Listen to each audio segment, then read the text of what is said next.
commencer, on va faire une prise de parole pour les soulèvements de la Terre administrativement dissous, mais toujours bien présents comme on peut le voir ce soir.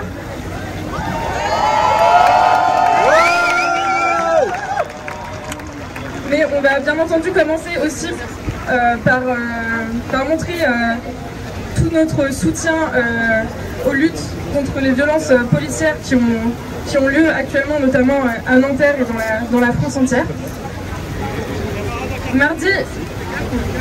Mardi matin, un policier a assassiné froidement à bout portant Naël, un jeune livreur de 17 ans à Nanterre, juste après avoir crié « Je vais te tirer une balle dans la tête ». Une vidéo amateur...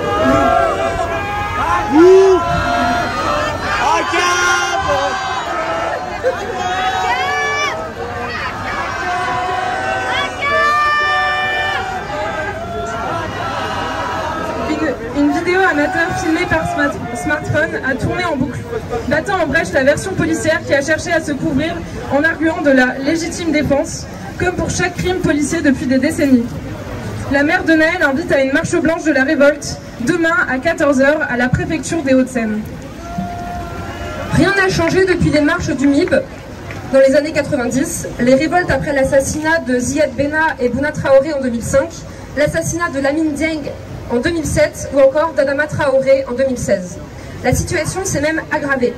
La fréquence de ces exécutions s'est accélérée depuis 2017 avec l'article L435 qui a élargi le cadre juridique de la légitime défense, s'apparentant à un permis de tuer sans rendre de compte.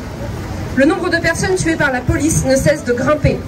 On dénombre au moins 30 décès en 2019, 46 en 2020 et 53 en 2021. Rien qu'en 2022, 13 personnes ont été tuées pour un refus d'obtempérer. Ce nouveau crime policier flagrant n'est pas une bavure ou une dérive. Il est symptomatique d'un ordre étatique raciste fondé sur la violence contre les personnes racisées et tous les corps jugés non conformes. Cette violence qui mutile, enferme et tue s'est éprouvée de longue date au sein des colonies et des quartiers populaires, qui ont été de véritables laboratoires de la répression. Maintenant, elle s'étend par taches d'huile depuis quelques années sur les milieux militants, le mouvement social, les gilets jaunes, les luttes écologistes. Cette généralisation de la violence policière suscite des prises de conscience dans des milieux sociaux ou géographiques jusqu'alors épargnés par la violence d'État. Il ne tient qu'à nous de transformer cette prise de conscience en geste de solidarité concrète partout où nous sommes dans les luttes écologistes et sociales, y compris dans les géographies plus éloignées des quartiers populaires. Chaque fois que nous dénonçons la répression contre nos mouvements, n'oublions jamais que cet état policier s'applique avant tout au sein des territoires colonisés, des quartiers populaires, ainsi qu'aux personnes qui n'ont pas les bons papiers.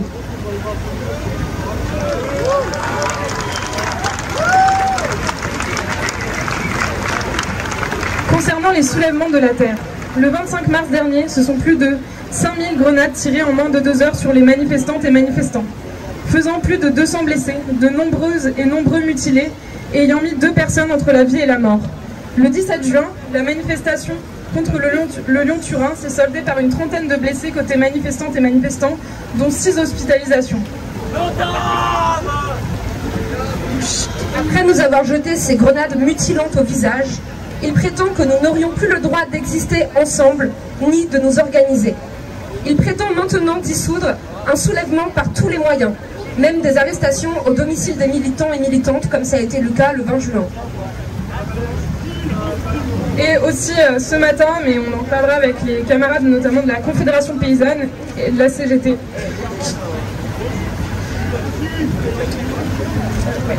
Depuis les sinistres bureaux de la place Beauvau, cette dissolution se veut être un coup près. Elle se voulait être la fin d'une histoire. Et pourtant, le bruit qui court à travers le pays, là où les espoirs bourgeonnent encore, dit tout autre chose. Des chuchotements contagieux, des éclats de solidarité innombrables nous rappellent que les pires attaques produisent parfois des renversements inattendus. Et si cette dissolution était en réalité un appel ministériel à rejoindre un grand mouvement de résistance?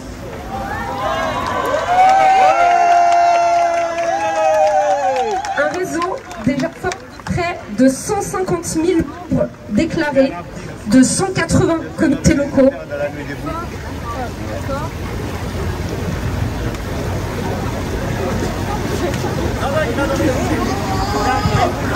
Ah ouais, ça va être Un réseau déjà fort de près de 150 000 membres déclarés, de 180 comités locaux, fort d'autant de personnes engagées dans la vie publique, dans des collectifs et syndicats. Un mouvement prétendument interdit, mais collectivement inarrêtable, visé par le pouvoir, mais ancré dans les territoires, présent dans les lieux de travail et d'études, les granges et arrière-salles, jusqu'au sein même des administrations. Le gouvernement prétendait nous faire disparaître. En réalité, nous serons chaque jour de plus en plus visibles. D'ores et déjà, plus d'1 millier de personnes ont affirmé vouloir attaquer ce décret. Toute personne voulant se joindre à cette action en justice historique peut remplir ce formulaire. Face à la persistance de cette menace, nous vous proposons un grand jeu. Un jeu on ne peut plus sérieux, un jeu qui constitue un réseau de résistance. Nous allons ensemble, dans les jours et semaines qui viennent, continuer à faire apparaître les soulèvements de la Terre de 1000 manières dans l'espace public. Devant les bistrots et les centres sociaux, à la pause café, par des réunions ouvertes, des antennes internationales, des inscriptions sur les murs, des fanions et des fêtes, des désarmements et des pieds de nez. Malgré la dissolution, les soulèvements ressurgiront débotés sur des chantiers ou au cœur d'un site industriel, déborderont de rues bondées, de clameurs contre l'ordre marchand, s'enracineront dans des jardins pirates, des maisons du peuple ou des fermes communes. À vous, à nous, de trouver. Ce qui repousse partout ne peut être dissous.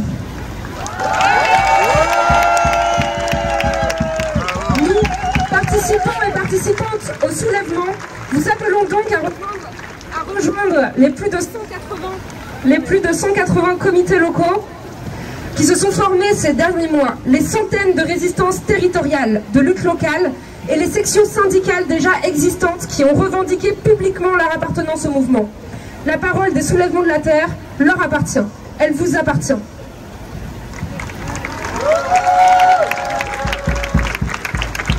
Nous allons ensemble continuer à soutenir nos blessés. Nous allons poursuivre les luttes de terrain partout et converger à plus nombreuses et nombreux encore. En Ile-de-France, notamment contre la ligne 18 à Saclay, contre l'artificialisation des terres de Gonesse, contre l'artificialisation des jardins d'Aubervilliers et toutes les luttes qui souhaitent artificialiser les terres fertiles qui devraient nous nourrir et ne pas être bétonnées. Et on va se battre aussi contre tous les projets polluants et imposés qui sont notamment recensés sur la carte de reporter que je vous invite à aller consulter si vous voulez rejoindre une lutte contre l'agro-industrie ou l'artificialisation des terres près de chez vous.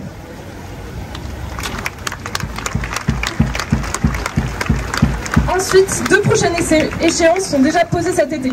2 temps d'action essentiels pour le partage de l'eau en plein été et en pleine sécheresse historique. Le convoi de l'eau de Sainte-Soline à Paris, du 18 au 27 août, à tracteur ou à vélo, contre les méga-bassines et les accapareurs de l'eau. Et la campagne d'action des 100 jours pour les sécher. Par-delà ces quelques proches repères, nous allons forger partout les complicités nécessaires pour enrayer concrètement l'assèchement des sols, l'intoxication de l'eau, la dissolution des liens et l'avancée du bitume. Car ce n'est pas parce que le mot asphalte est joli qu'il faut en foutre partout. Pour un ami qui est mort sous les manipulations. Nous allons nous retrouver. Vous êtes, nous sommes les soulèvements de la Terre.